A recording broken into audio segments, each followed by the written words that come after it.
What's up, everybody? This is Jarrett with Parental Fitness. It's been about almost 2 months since I made a video. Reason why is a lot of changes going on with my family. I recently got a new job, new career. So my family and I have been looking at selling the house and relocating to a new location. So a lot of exciting things going on with us. So that's what's been keeping me away. But anyhow, today what I will be discussing is eating schedule, okay?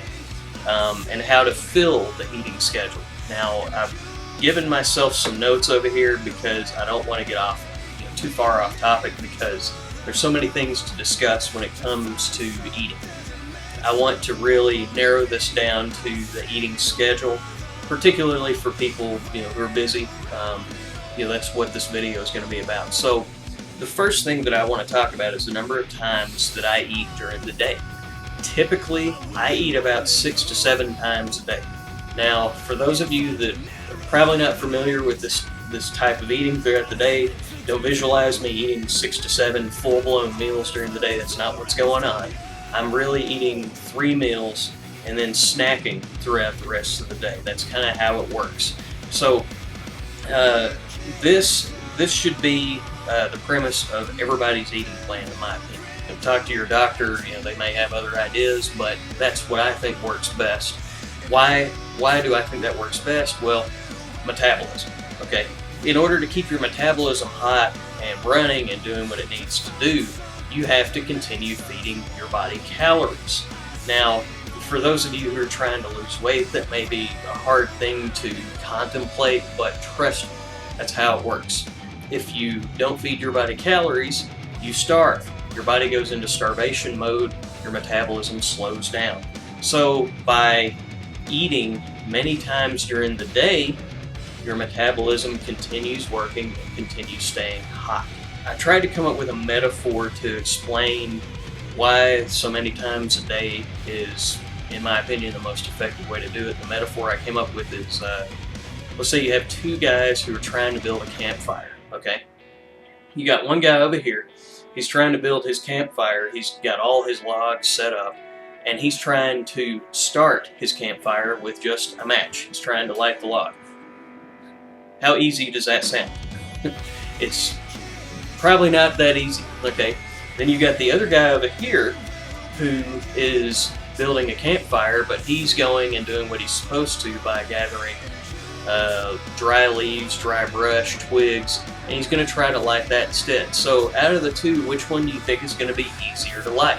Clearly the guy over here is going to be much easier to light because he's got smaller things and he's trying to start small to build his campfire. Your metabolism works the same way.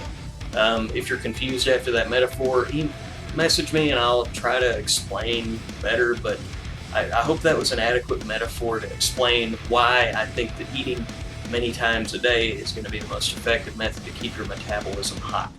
So, moving on with regard to the eating schedule. Now, this is a huge pet peeve of mine. Do not skip breakfast. Alright, I'm going to repeat.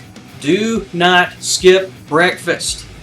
So many of my past clients failed their weight loss programs, did not meet their goals because they honestly believed that if they skipped breakfast, that was going to be less calories going in and they were going to be more effective at losing weight.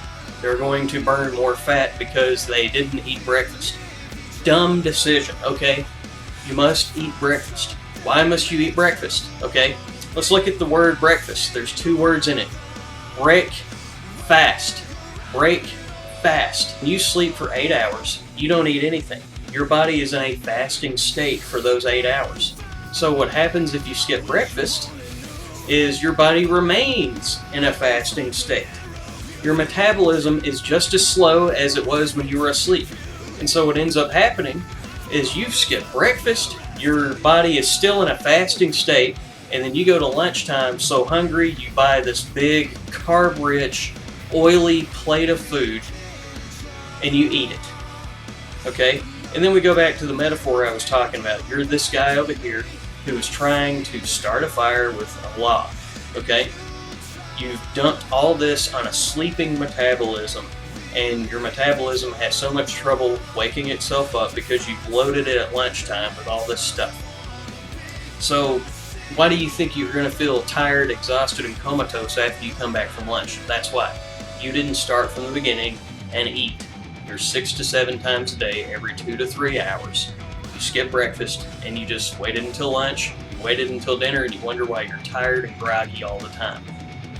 Could be a good reason why. So keep that in mind. Like I said, it's a huge pet peeve of mine. Eat breakfast. I don't care if you have to eat a candy bar for breakfast. I would prefer to eat a candy bar for breakfast than to skip breakfast. Now, let me get this straight though, I'm not advocating that you go buy a box of candy bars and start eating them for breakfast every day, okay? I'm just saying that I'd prefer you to eat something to get your metabolism going, and then from there, every 2 to 3 hours, be eating, okay? So, now, as far as maintaining all this in a busy schedule, what do? I've seen many videos on YouTube where you got these kids, is what they're kids, who are saying, oh, well, I make lots of whole foods throughout the day, and I've prepared 6 to 7 meals for myself. Okay, great. If you've got time for that, awesome. And you know what? If I were a single college student living with my parents, had no job, no bills, no responsibilities, I'd probably have enough time to prepare 6 to 7 whole food meals for myself a day. That's not realistic. I work at a desk. So what I do is I consider what other snacks can I bring with me. Nuts, almonds, stuff like that. Don't underestimate the value of protein shakes for somebody that's living a busy lifestyle. So make sure you get your quality. I'm not going to go into protein shakes in detail on this.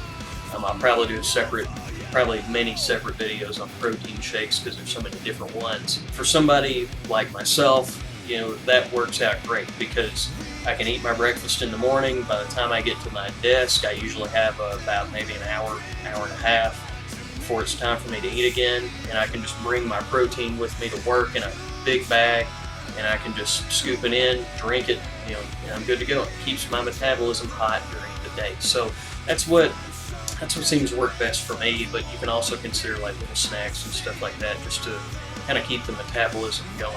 As you can see also, I don't have Silver with me. I managed to put her to sleep today. She's asleep in the next room right now. She'll probably wake up any minute now. Subscribe to my channel if you like what you see. And if you have any questions, feel free to comment below. Also want to give a shout out to my buddy David over at District 13 Clothing. He hooked me up with a shirt. So cool. Like I said, subscribe to my channel if you like what you see, and we'll catch you later.